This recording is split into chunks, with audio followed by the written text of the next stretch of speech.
Aleluia! A graça e a paz do Senhor Jesus esteja sobre o seu coração nesse dia, em nome do Senhor Jesus. Estamos aqui juntos mais uma vez, mais um culto. Cremos que o Espírito Santo há de se mover de uma maneira muito poderosa nesse dia. Creio que você vai ser ricamente abençoado em nome do Senhor Jesus. Eu gostaria de começar esse culto ao Senhor lendo um texto a palavra de Deus que está lá em Filipenses, no capítulo 4, versículo 4.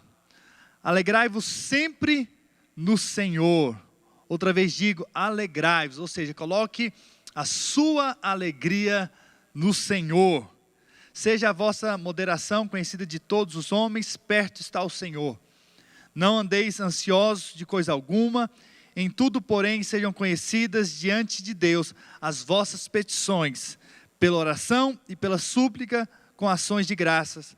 E a paz de Deus, que excede todo entendimento, guardará o vosso coração e a vossa mente em Cristo Jesus. Aleluia, glória a Deus. Deixa eu te dizer, a fonte da nossa alegria é o Senhor Jesus. Eu creio que Ele se move dentro do nosso coração de uma maneira muito poderosa e nos enche de alegria. Mas nesse texto também diz que Ele também nos enche de toda a paz que excede todo entendimento e que guardará a minha alma, guardará a minha mente, o meu coração, e eu de fato viverei em paz. Eu quero dizer que a paz de Deus está no seu coração hoje, a alegria do Senhor está contigo hoje, e mais, a alegria do Senhor é a sua força em nome do Senhor Jesus. Vamos orar. Vamos pedir para que o Espírito Santo se mova de uma maneira muito poderosa hoje, sejamos tocados pela presença de Deus e que de fato a glória de Deus possa nos envolver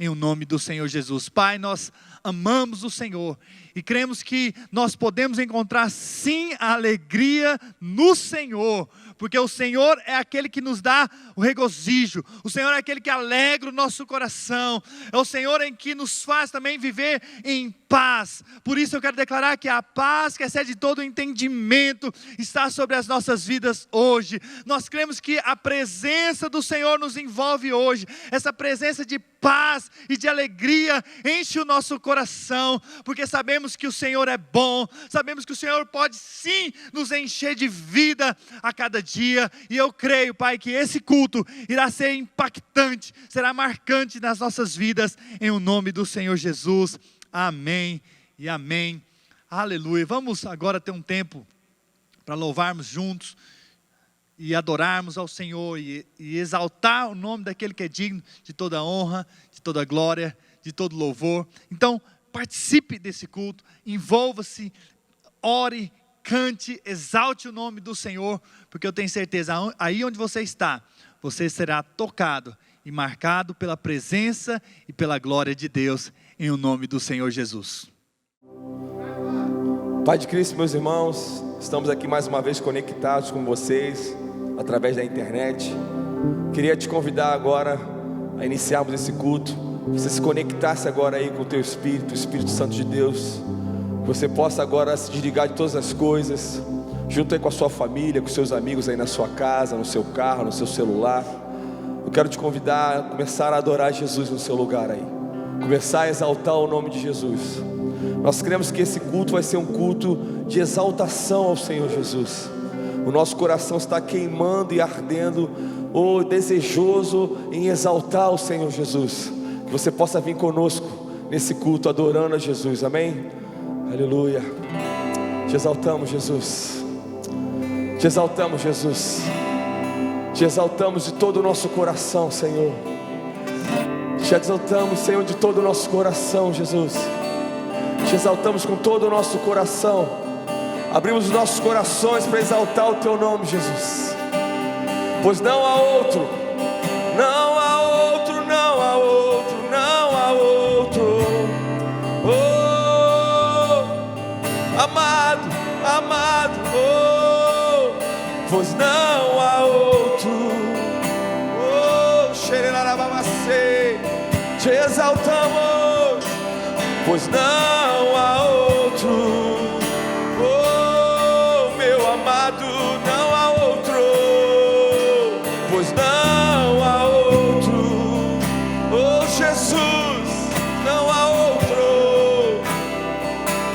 pois não há outro, oh, meu amado.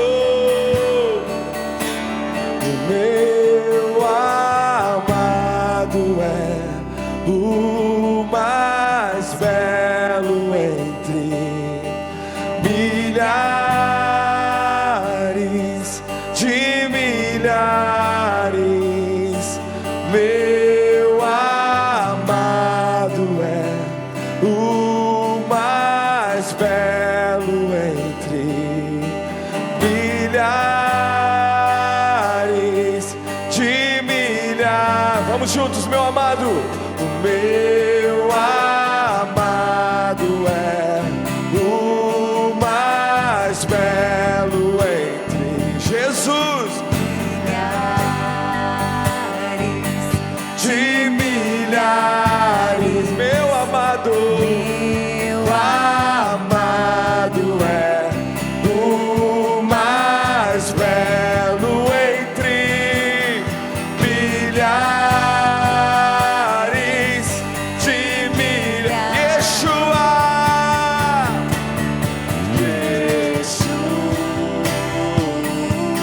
Yeshua, Yeshua.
Você pode dizer o nome de Jesus aí na sua casa.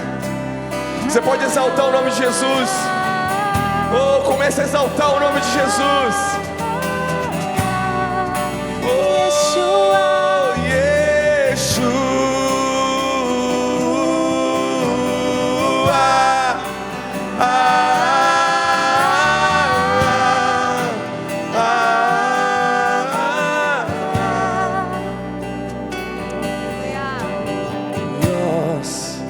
Is the kingdom yours? Is the power yours? Is the glory forever? Amen. Vamos juntos. Yours is the kingdom yours? Is the power yours? Is the glory forever?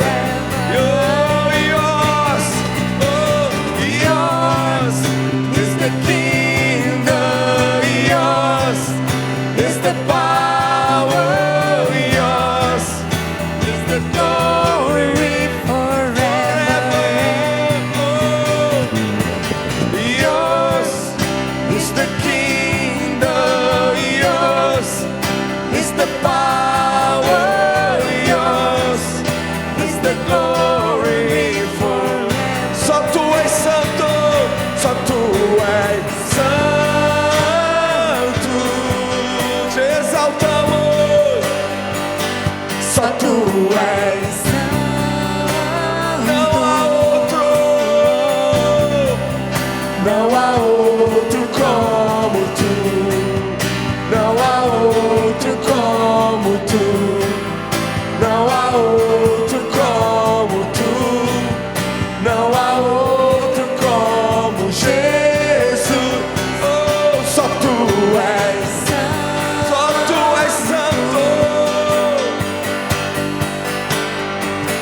Só tu és santo.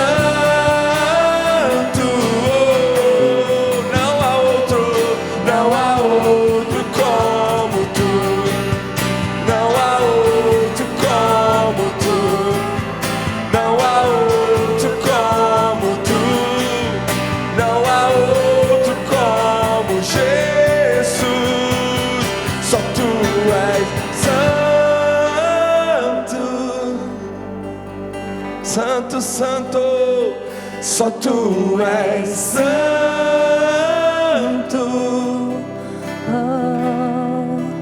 Não há outro como tu. Não há outro como tu. Não há outro como tu. Não há outro como Jesus. Só tu, vamos, santo.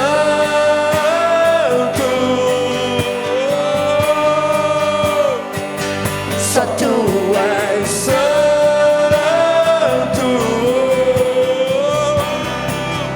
Não há outro como tu. Não há outro. Não há outro. Não há outro como tu. Não há outro como Jesus, só tu és santo. Só tu és santo.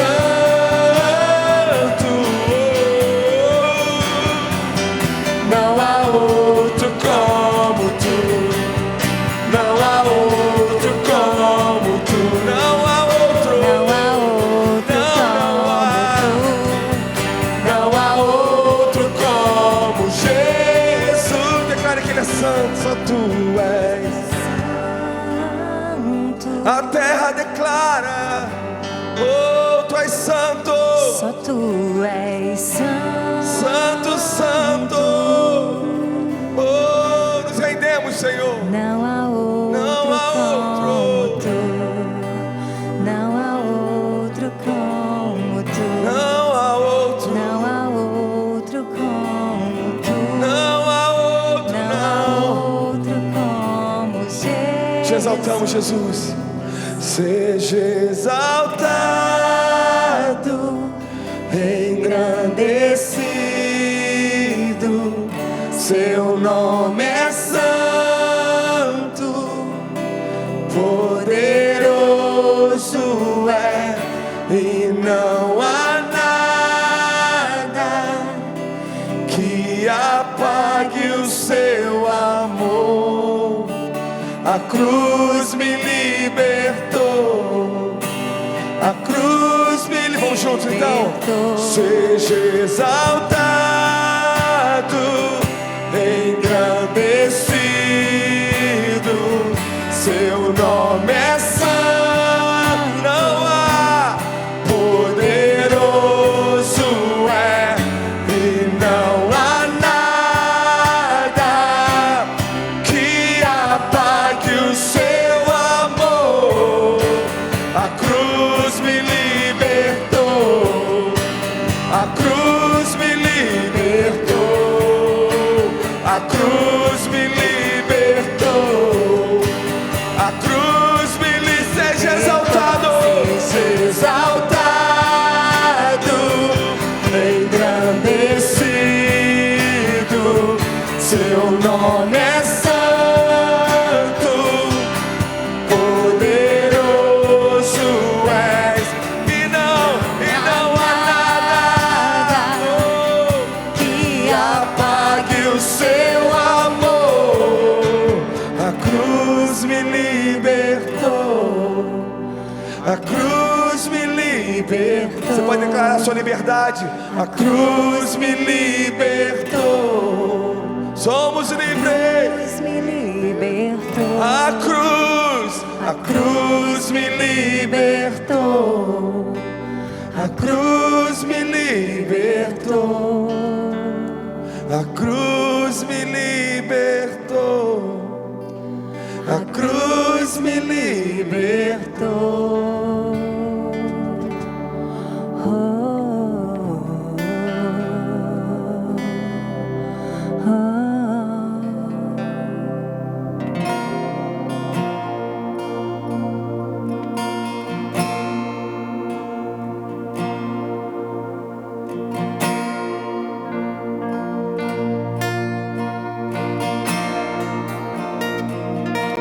Deus cuida de mim. Na sombra das tuas asas, Deus cuida de mim.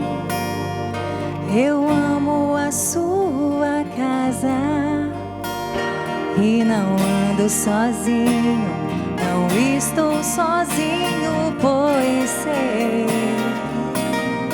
Deus cuida de mim. Declare isso na sua casa.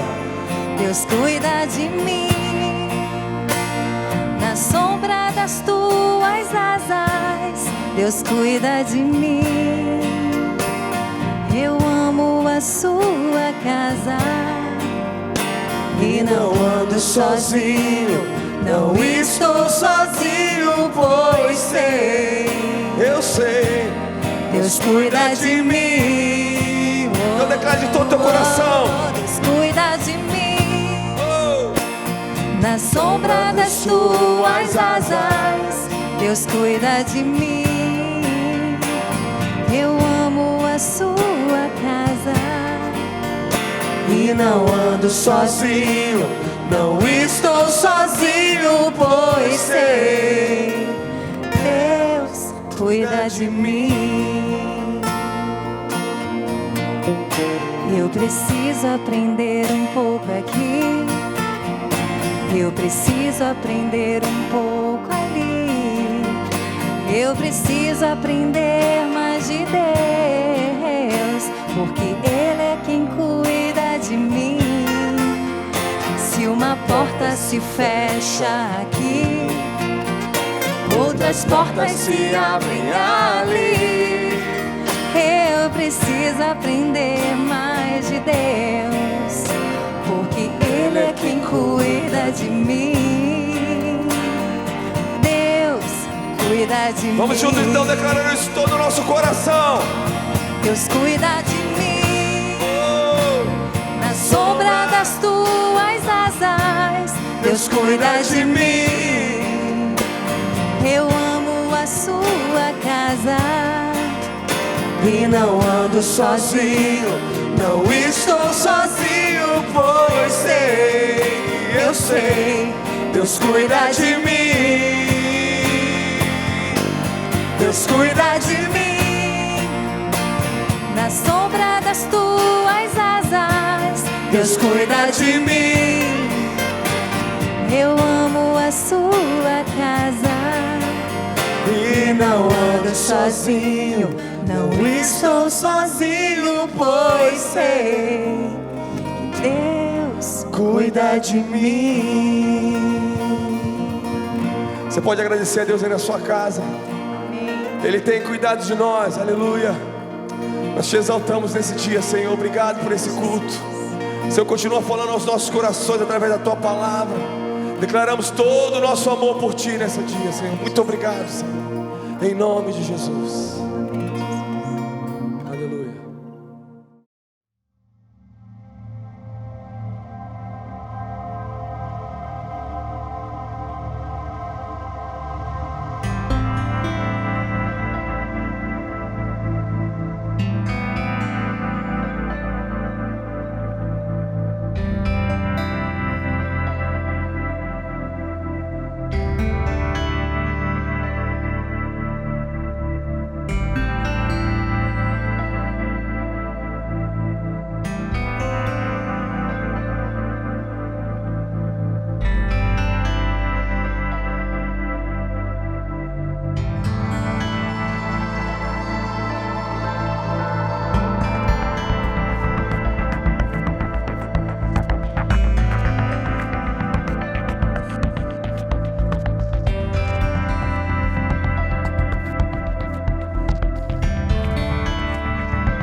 Aleluia, glória ao nome do Senhor Jesus.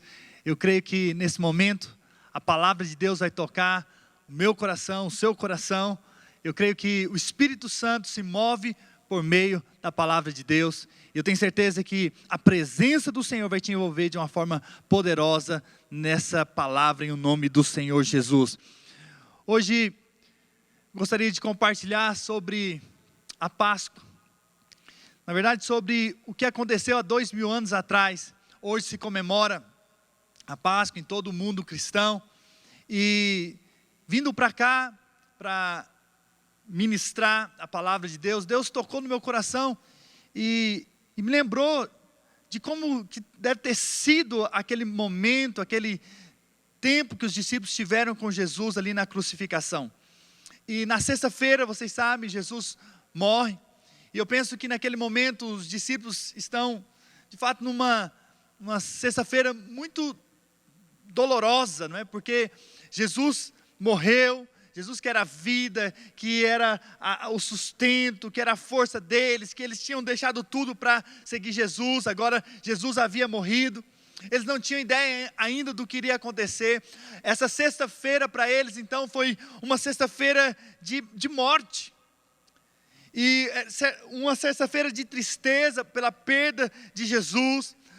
Certamente eles estavam cheios de medo, cheios de desesperança, não sabendo o que iria acontecer. Mas, você sabe, o domingo estava por vir. E aconteceu que 3 dias depois, ao terceiro dia, Jesus ressuscita. E aí Jesus aparece para eles, e no lugar da tristeza, então agora nós vemos alegria. No lugar do medo, agora nós temos a confiança de que Jesus está com eles, que Jesus estará com eles para todo sempre. No lugar ali da desesperança, de não saberem o que iriam fazer, agora brota novamente a esperança, porque Jesus está vivo. A morte não pode deter Jesus, agora Jesus está vivo, e eles percebem então que as coisas mudaram. Assim também nas nossas vidas, sem Jesus ou antes de Jesus, éramos tristes, sem esperança, sem futuro, sem uma imagem de um futuro brilhante, ou mais, sem um entendimento claro do que seria depois da morte. Mas agora com Jesus, com a ressurreição de Jesus, nós podemos entender e saber que agora Ele está vivo entre nós, e que agora nós podemos sonhar com um futuro brilhante, mais uma vida eterna com Deus. E eu gostaria então de compartilhar sobre a ressurreição de Cristo. O que foi esse domingo de ressurreição? O que isso afetou a vida daqueles discípulos? O que fez com que eles mudassem? Na verdade, a nossa vida é afetada pelo aquilo que nós cremos, e é afetada pelo aquilo que nós esperamos. Então, aquilo que nós esperamos é também aquilo que também nos define. Aquilo que cremos é aquilo também que define o nosso agir, nossa maneira de andar. Você já percebeu como que a nossa vida é determinada por aquilo que esperamos? Por que você vai trabalhar? Ah, pastor, porque eu quero ganhar dinheiro. Verdade. Não é? Você trabalha porque você quer ganhar dinheiro para ter o sustento, para cuidar da sua vida e da sua família. Verdade. Mas vou te dizer mais. Você trabalha porque você espera receber depois que você trabalha. Concorda comigo? Então, porque você espera, porque você sabe e você acredita que o seu patrão vai te pagar, você então trabalha. Ou você vai para o seu trabalho porque você espera que alguém então venha e possa te pagar algo, e esse é o seu salário. Então, assim também é com relação à vida cristã. Aquilo que eu creio determina aquilo que eu vou viver, ou a forma como eu vou viver. Por exemplo, porque eu creio na Bíblia, eu leio, porque eu acredito que é a verdade, que é a palavra de Deus. Eu oro porque eu creio que Deus pode ouvir a minha oração. Na verdade, a fé é a certeza das coisas que se esperam, é a convicção de fatos que não se veem. Então, a nossa fé cristã, ela nos determina como nós iremos viver no dia a dia. Então, precisamos viver realmente daquilo que nós acreditamos. Se eu acredito que Deus faz milagres, então eu oro. Se eu acredito que Deus pode me usar para curar pessoas, eu imponho as mãos sobre as pessoas, porque eu creio que Deus pode curar através da minha vida. Se eu creio que Deus pode falar através de mim, eu então abro a minha boca, porque eu sei que Deus pode falar. Então a nossa vida é determinada por aquilo que nós cremos, ou naquilo que nós esperamos.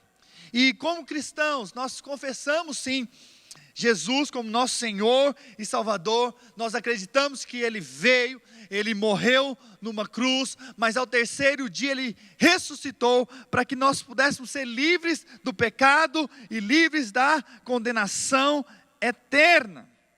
Por isso que eu espero e coloco a minha vida nas mãos de Deus, porque eu acredito que Ele veio à terra para me salvar. Ele morreu numa cruz, mas ao terceiro dia Ele ressuscitou. E eu quero então tomar um exemplo da palavra de Deus que está ali em 1 Coríntios, no capítulo 15, em que nós temos então uma ilustração bíblica que Paulo deixa aos Coríntios, que serve para nós hoje como lição. E ali nós vamos ver três coisas. Nós vamos ver a base da nossa fé cristã, ou em que nós estamos colocando a nossa confiança, em que nós estamos edificando, em cima do que nós estamos edificando a nossa vida. Nós também vamos falar qual que é a nossa esperança quanto à ressurreição, o que significa a ressurreição de Cristo para nós, e no final nós vamos compartilhar então a respeito da nossa vitória, onde está a nossa vitória. Por isso eu tenho certeza que o Espírito Santo vai falar poderosamente com você, porque há muito poder na ressurreição, e quando nós colocamos a nossa esperança naquilo que Jesus fez, pode ter certeza, nossa vida é afetada, nossa vida é mudada, a nossa vida é transformada, e aí sim podemos viver em paz, em alegria, sem medo do amanhã, mas pelo contrário, crendo que nosso Redentor vive, crendo que Jesus está vivo, e Ele está conosco, e nós estaremos com Ele para todos sempre. Amém. Diga um amém bem forte onde você está. Aleluia. Primeiro, eu gostaria de falar a respeito da nossa base cristã, ou no que nós estamos fundamentados. Todo edifício, ele precisa de um fundamento. O fundamento é aquilo que dá sustentação. Assim como na engenharia, eles estudam e aí eles então fazem projetos a partir da fundação, e dependendo do tamanho do edifício, precisa também de um fundamento maior e mais resistente. Então, assim também é na vida cristã.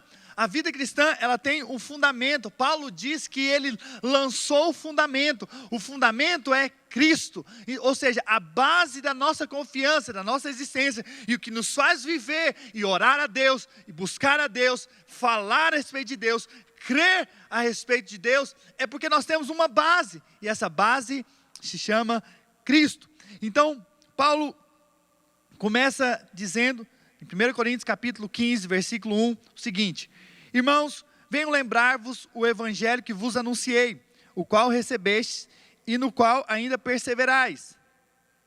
Por ele também sois salvos, pelo esse evangelho, as boas novas de Cristo, se retiverdes a palavra tal como vô-la preguei, a menos que tenhais crido em vão.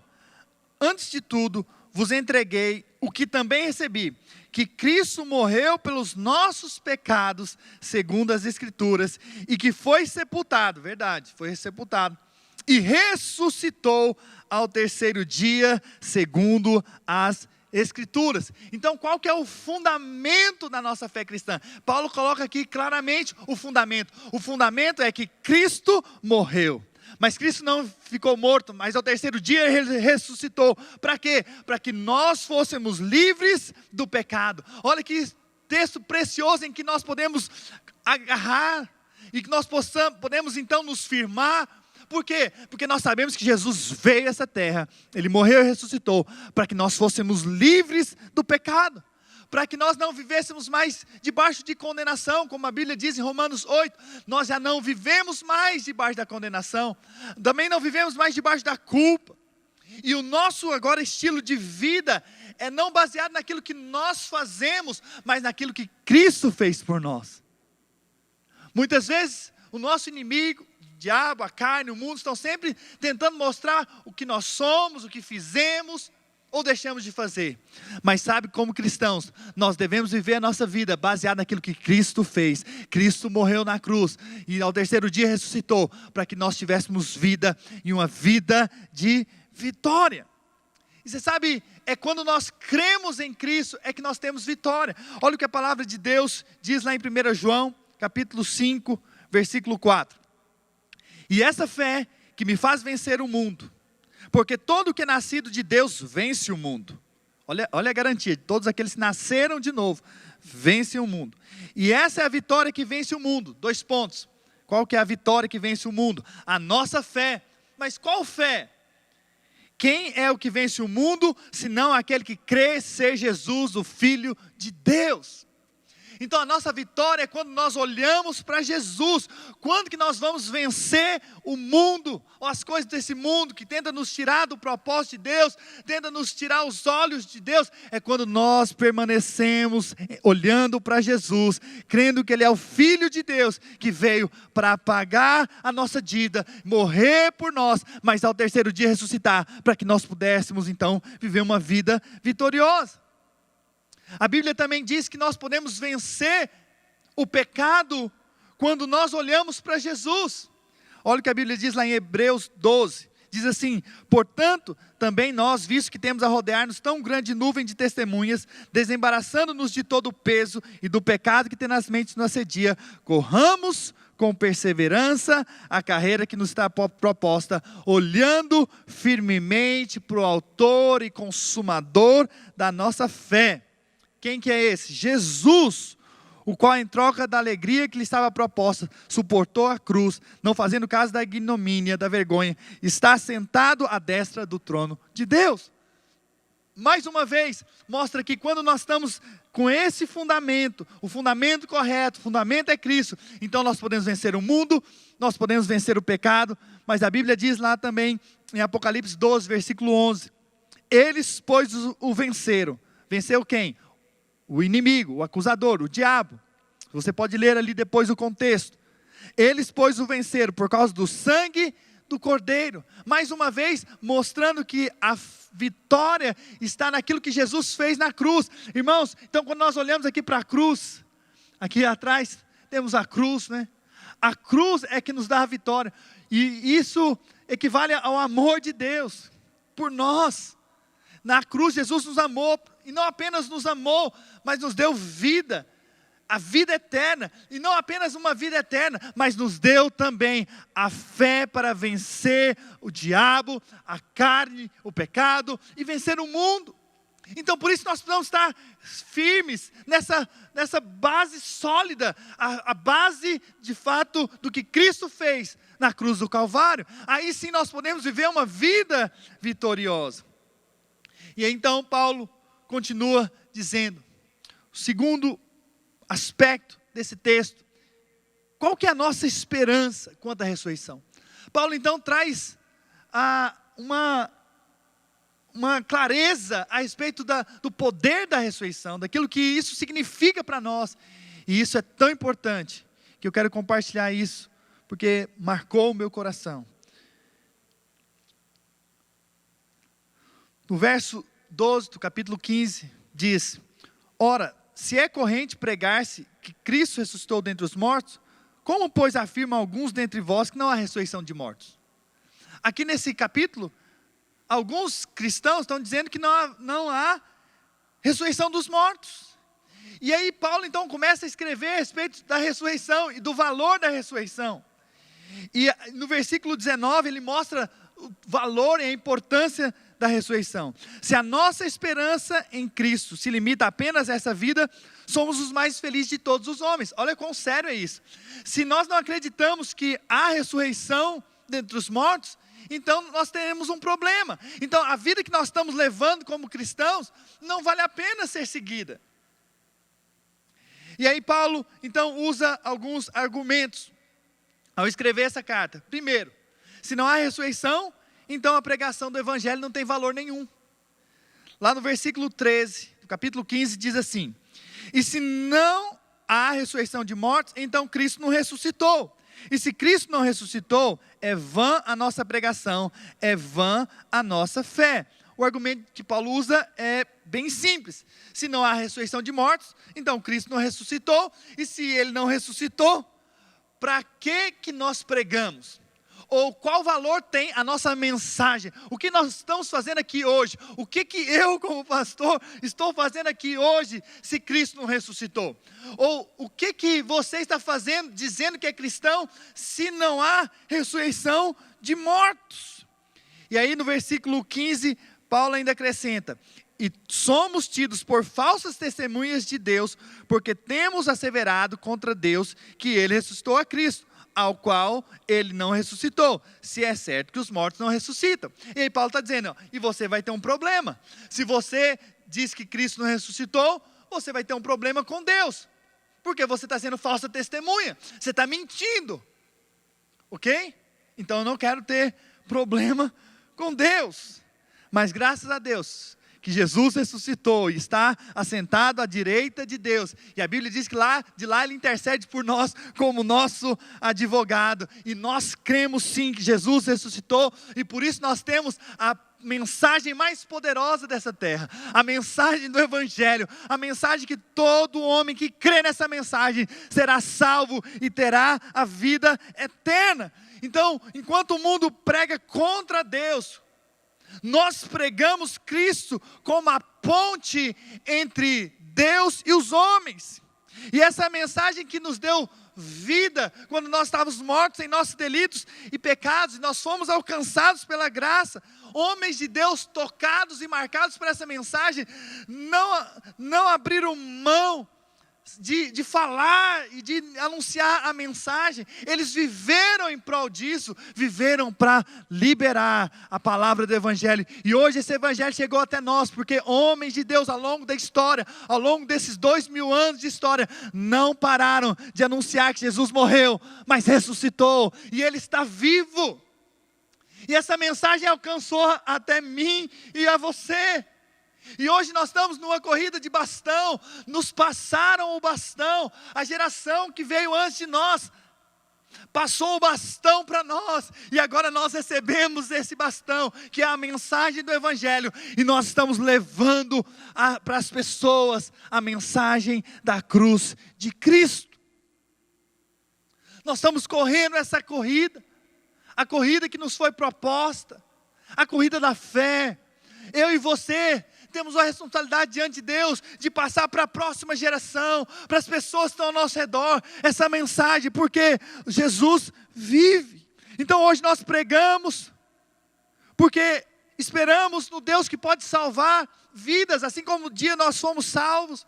Hoje nós pregamos, porque Deus espera que nós preguemos. Jesus mesmo disse, ide por todo o mundo e pregai o Evangelho a toda criatura.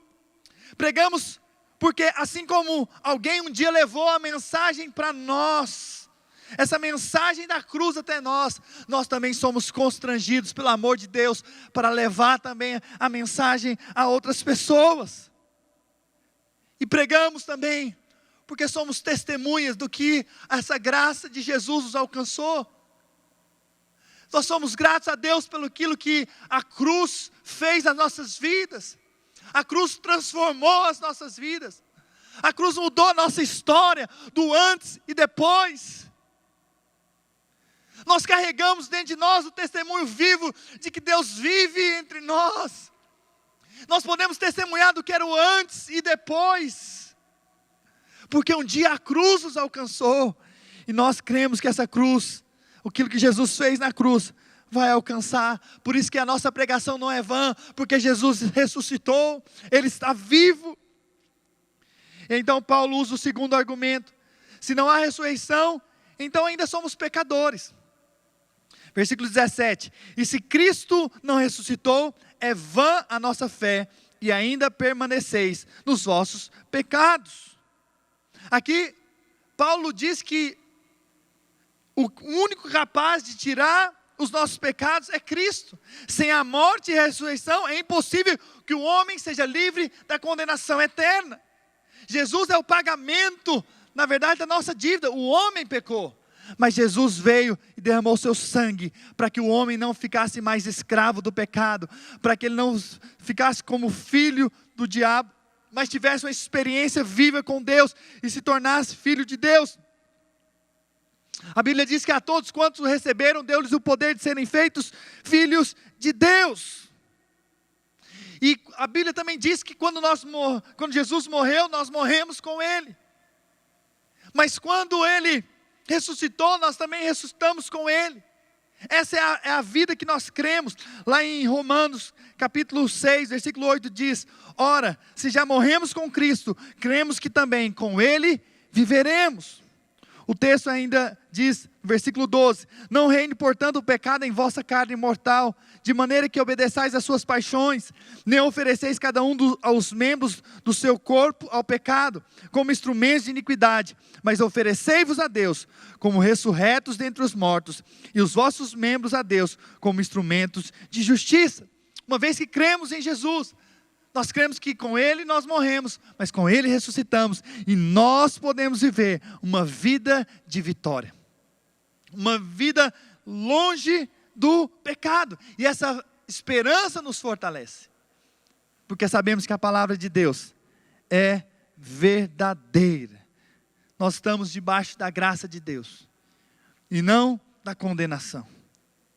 Agora eu posso viver como livre que sou em Cristo Jesus. O terceiro argumento que Paulo diz: se não há ressurreição, os que morreram pereceram. Versículo 18, capítulo 15 de 1 Coríntios, diz assim: e ainda mais, os que dormiram em Cristo pereceram. A fé errada, ela conduz a um grande problema espiritual.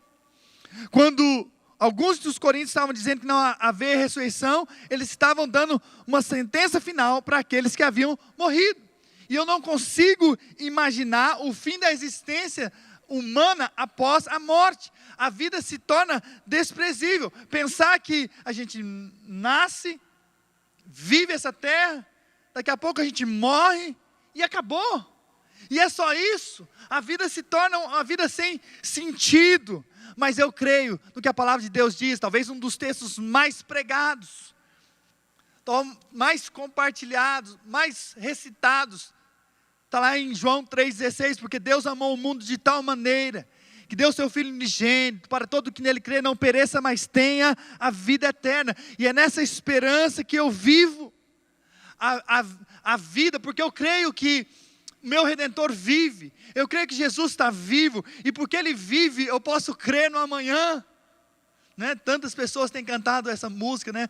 Porque Ele vive, eu posso crer no amanhã, eu posso crer que de fato eu vou ter um amanhã diferente, na verdade eu vou ter uma vida eterna com Ele, eu vou viver com Deus eternamente. Eu acredito que eu estou apenas de passagem nessa terra. É mais ou menos como você vai para uma viagem, e aí você vai ali para um hotel, e você passa alguns dias ali.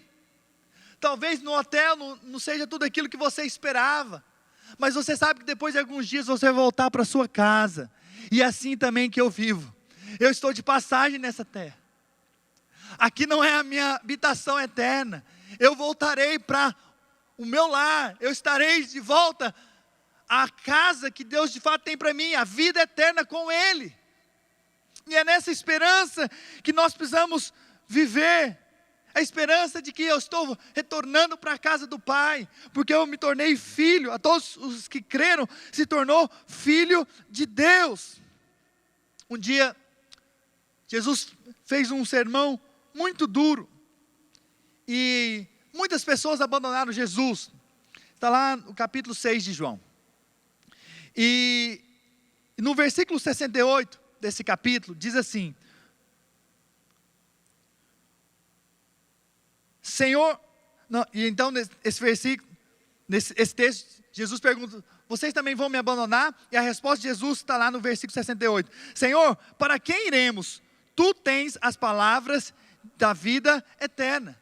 Um dia, Jesus chegou para os discípulos, então perguntou: vocês também vão me deixar?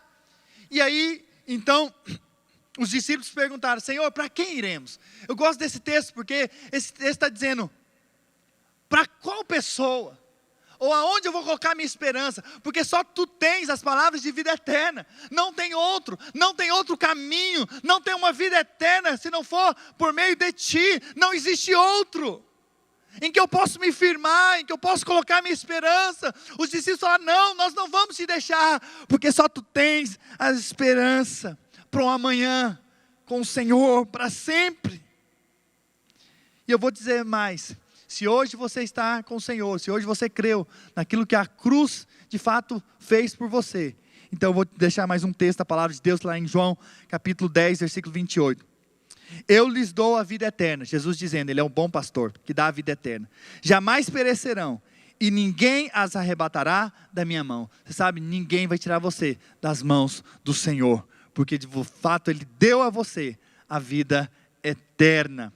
Quarto argumento: se não há ressurreição, somos os mais felizes dos homens.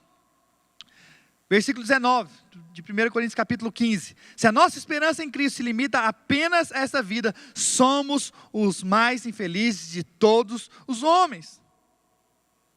Por quê? Porque se a nossa vida se limita apenas nessa vida, nós somos infelizes.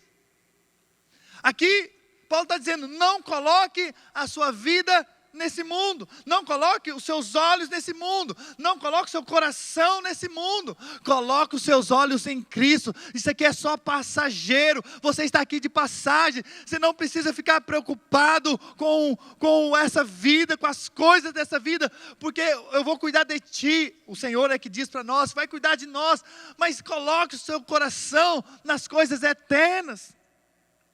Tire o seu foco desse mundo, para de buscar as coisas dessa terra. Jesus mesmo um dia falou para que nós não tivéssemos o nosso tesouro, aquilo que nós damos valor nessa terra, mas sim colocasse o nosso tesouro nos céus, onde ladrões não roubam, onde a traça e a ferrugem não corrói. É lá que nós devemos colocar o nosso coração. Por quê? Porque aonde está o seu tesouro, ali vai estar o seu coração. Ou seja, aonde você dá valor, é onde você vai colocar de fato o seu coração. Por isso, coloque valor nas coisas espirituais, coloque valor nas coisas lá do alto, coloque de fato valor e importância naquilo que é eterno, porque nós estamos de passagem nessa vida. Infelizmente, quantos passaram esses dias? Quantas pessoas morreram por conta desse vírus? Quantas pessoas deixaram de existir nessa terra? Passou, eles não imaginavam que a vida iria passar tão rápida, tão abruptamente. Por isso que esses são dias de nós tirarmos o coração dessa terra e colocar o nosso coração em Cristo, porque nós estaremos com Ele para todo sempre. Se os nossos tesouros então são terrenos, nossos corações estarão aqui, mas se os nossos tesouros estão nos céus, então nossos corações também estarão nos céus. E mesmo diante das provações que passarmos por essa terra, e as aflições que nós passarmos nessa terra, nós vamos crer que Deus está conosco, mas tem uma vida eterna esperando por nós. Quinto, se não há ressurreição, para que sofrer por causa do reino de Deus? Paulo então diz, no versículo 30, e por que também nós nos expomos a perigo a toda hora? Em outras palavras, eu não preciso sofrer por algo que não vai dar em nada. Perder a vida seria então um desperdício para ele. Para que eu vou sofrer afrontas por causa do evangelho? Por que eu vou ser perseguido por causa da mensagem que eu prego? Paulo então está dizendo, para que eu vou fazer isso? Se não tem vida depois da morte. E aí então, Paulo, ele fala isso. Por quê? Para que a gente possa então entender o quanto é precioso o que nós fazemos. E mesmo quando passamos por lutas e desafios. Paulo, certa vez, ele estava pregando, ele foi apedrejado, tido como morto. Aconteceu que no outro dia ele acordou. Sabe o que ele foi fazer? Ele foi pregar, continuar a pregar. Por quê? Porque ele entendeu a importância e o valor. E lá em 2 Coríntios 4, 16 até o 18 diz, por isso não desanimamos, pelo contrário, mesmo que nosso homem exterior se corrompa, contudo nosso homem interior se renova de dia em dia, porque a nossa leve e momentânea tribulação produz para nós eterno peso de glória, acima de toda comparação, não atentando nós nas coisas que se veem, mas nas que se não veem, porque as que se veem são temporais, Essas coisas que nós vemos nessa terra são temporais, mas as que se não vêm são eternas. A dor que nós passamos, o sofrimento que nós passamos nessa terra é passageiro, mas nós queremos colocar nosso coração no Senhor. E então o último argumento que Paulo usa, está ali no versículo 32, do capítulo 15 de Coríntios. Se os mortos não ressuscitam, então vamos comer e beber, porque amanhã nós vamos morrer. Se os mortos não ressuscitam, comamos e bebamos, porque amanhã morreremos. Então, na Bíblia, o comer e o beber está ligado a várias coisas. Então, quando eles festejaram a vitória de Deus, eles comeram e beberam. Salomão também disse que nós podemos comer e beber do fruto do nosso trabalho. Não é? É importante isso. Mas a Bíblia também traz algumas advertências quanto ao comer e o beber. Primeiro deles, quando o povo de Deus estava buscando outros ídolos, eles também comeram e beberam. Não é? A Bíblia também diz que aqueles que não estão preocupados com a volta de Deus, eles também vão comer e beber. E vão se embriagar, como a Bíblia diz que os servos, eles espancaram os conservos. Por quê? Eles passaram a comer e a beber, a se embriagar. Ou seja, se embriagar com essa vida, se embriagar com as coisas desse mundo. E por isso começaram a fazer coisas terríveis. Mas deixa eu te dizer, a mais séria advertência quanto a isso. A Bíblia diz que a volta de Jesus, na volta de Jesus, as pessoas vão estar comendo e bebendo.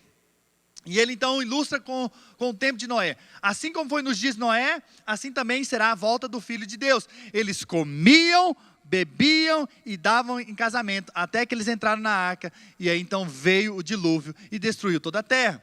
Então presta atenção, nós como cristãos, como aqueles que estamos vigiando, nós precisamos viver a vida, de fato, para comer e beber de Cristo. Não colocar nosso coração nas coisas terrenas. Não viver se alimentando do que o mundo pode nos dar, mas se alimentar do que Cristo pode nos dar. Em João 6, versículo 55, diz assim, Jesus dizendo, pois a minha carne é a verdadeira comida, e o meu sangue é a verdadeira bebida. Quem comer a minha carne e beber o meu sangue permanece em mim, e eu nele. Assim como o Pai que vive me enviou, igualmente eu vivo pelo Pai. Também quem de mim se alimenta, por mim viverá. Esse é o pão que desceu do céu, em nada semelhante àquele que os nossos pais comeram e contudo morreram. Quem comer esse pão viverá eternamente. Ou seja, quem crê que Jesus de fato morreu na cruz, mas ao terceiro dia ressuscitou, ele terá a vida eterna. Por isso que nosso viver hoje é de se alimentar espiritualmente de Cristo, é se alimentar da palavra, é de fato comer e beber de Cristo, é ter prazer, em outras palavras, em Cristo, é amar a presença de Jesus, é desejar as coisas lá do alto. E eu louvo a Deus, porque um dos aspectos que toda essa pandemia desse coronavírus trouxe, é que as pessoas desligaram um pouco das coisas desse mundo, não estão dando tanto valor às coisas desse mundo, e podendo um pouco parar, para meditar que existe uma vida além do que essa que nós vivemos, e que essa vida é cheia de morte, mas nós podemos se alimentar daquele que é vivo, e que pode nos dar a vida eterna. E então, Paulo conclui, mostrando onde está a nossa vitória. Capítulo 15, 1 Coríntios, versículo 55, vou finalizar lendo esse texto. Onde está a morte, a tua vitória? Onde está a morte, o teu aguilhão? O aguilhão da morte é o pecado, e a força do pecado é a lei. Graças a Deus, que nos dá a vitória por intermédio de nosso Senhor Jesus Cristo. Você quer ter vitória nesses dias? Então, coloque sua vida em Cristo Jesus. Quando você coloca a sua vida focada nas coisas dessa terra, você não vai vencer. Mas quando você coloca os seus olhos em Jesus, você então pode viver uma vida de vitória. E o texto continua dizendo, portanto, meus amados irmãos, sede firmes, inabaláveis e sempre abundantes na obra do Senhor, sabendo que no Senhor o vosso trabalho não é vão. Quando você coloca os seus olhos em Jesus, quando você coloca a sua esperança na ressurreição, naquilo que Cristo fez por você, você vai se tornar firme, inabalável. E você de fato vai trabalhar para o Senhor nesses dias, sabendo que o seu trabalho não é vão. É tempo de vermos uma colheita espiritual. É tempo de erguermos nossos olhos para Jesus e contemplar o Rei dos Reis, contemplar aquele que está vivo. E é tempo de nós lançarmos palavras de fé, palavras de esperança, palavras de vida no meio da morte, no meio do caos, no meio da enfermidade. Nós temos a palavra de Cristo. É tempo dos cristãos se levantarem. É tempo de anunciarmos as boas novas de Jesus. É tempo de dizermos: Jesus está voltando. Jesus é a esperança para essa terra. É tempo de nós trabalharmos, porque o nosso Redentor está vivo, o nosso Senhor está vivo. Que Deus possa nos trazer revelação e nós possamos colocar a nossa esperança na ressurreição de Cristo, para que possamos viver uma vida vitoriosa em o nome do Senhor Jesus. Amém? Vamos orar nessa hora. Vamos orar para que o Espírito Santo nos abra os olhos da importância e do valor da ressurreição, daquilo que Cristo fez. Eu não quero viver na sexta-feira da morte, do medo, da insegurança, da desesperança, mas eu quero viver o domingo da ressurreição, que meu Redentor está vivo e eu posso desfrutar da alegria e da esperança, em o nome do Senhor Jesus. Pai, nessa hora eu quero colocar o nosso coração diante do Senhor e dizer: eis-nos aqui, leva-nos a sermos ministros do Teu Evangelho, ajuda-nos a liberar a cada dia mais a mensagem da graça do Senhor, daquele que veio, morreu numa cruz, mas ressuscitou e está vivo no coração daqueles que creem em o nome do Senhor Jesus. Aleluia. Eu gostaria também de fazer uma oração com você que nunca teve a oportunidade de entregar sua vida para Jesus, e talvez você tenha vivido esses dias sem esperança, sem onde se apoiar. Você não tem fundamento. Você parece que está afundando nesses dias, porque não sabe aonde colocar sua confiança mais. Mas eu quero te dizer, há uma esperança na ressurreição. Há uma esperança em Jesus Cristo. E você hoje pode entregar a sua vida para Jesus. Coloque a mão no seu coração. Repita após mim, aonde você está mesmo. Repita após mim essa oração. Diga assim: Senhor Jesus, eu creio que o Senhor morreu e ressuscitou para me dar uma vida eterna. Por isso, eu te aceito como Senhor e Salvador da minha vida. Entra na minha casa, na minha família, na minha história, em nome de Jesus. Amém. Aleluia. Essa simples oração de fé te tornou filho de Deus, te fez nascer de novo. Sabe de uma coisa? Se conecte agora com a igreja, se conecte com pessoas que vão de fato viver essa vida do Evangelho que nós pregamos em o nome do Senhor Jesus. Aleluia. Gostaria também, como nós temos feito a cada domingo, a cada reunião, nós temos tomado a ceia. E eu gostaria que você então pegasse aí os elementos da ceia. E a Bíblia diz lá em 1 Coríntios, no capítulo 11, versículo 23, porque eu recebi do Senhor o que também vos entreguei, que o Senhor Jesus, na noite em que foi traído, tomou o pão e, tendo dado graças, o partiu e disse: esse é o meu corpo que é dado por vós, fazei isso em memória de mim. Por semelhante modo, depois de haver ceado, tomou também o cálice, dizendo: este é o cálice, é a nova aliança do meu sangue. Fazei isso todas as vezes que o beberdes em memória de mim. Porque todas as vezes que comerdes esse pão e beberdes o cálice, anunciais a morte do Senhor, até que Ele venha. Então nós estamos aqui cumprindo aquilo que Deus de fato deixou para nós. Nós estamos aqui para anunciar a morte de Cristo, mas também a sua ressurreição, e que Ele voltará em o nome do Senhor Jesus. Pegue agora o seu pão, pega para cima e diga assim: esse pão é o corpo de Cristo, que foi partido em meu lugar. E ao comer desse pão, eu como vida para o meu corpo, para o meu espírito, em nome de Jesus. pegue também o seu cálice, diga-se: esse cálice é o cálice da nova aliança, e por esse sangue eu fui perdoado, eu fui lavado, redimido, e por esse sangue eu tenho a vida eterna com Deus para todo sempre. Amém. Aleluia. Glória a Jesus. Coma o seu pão e beba o seu cálice.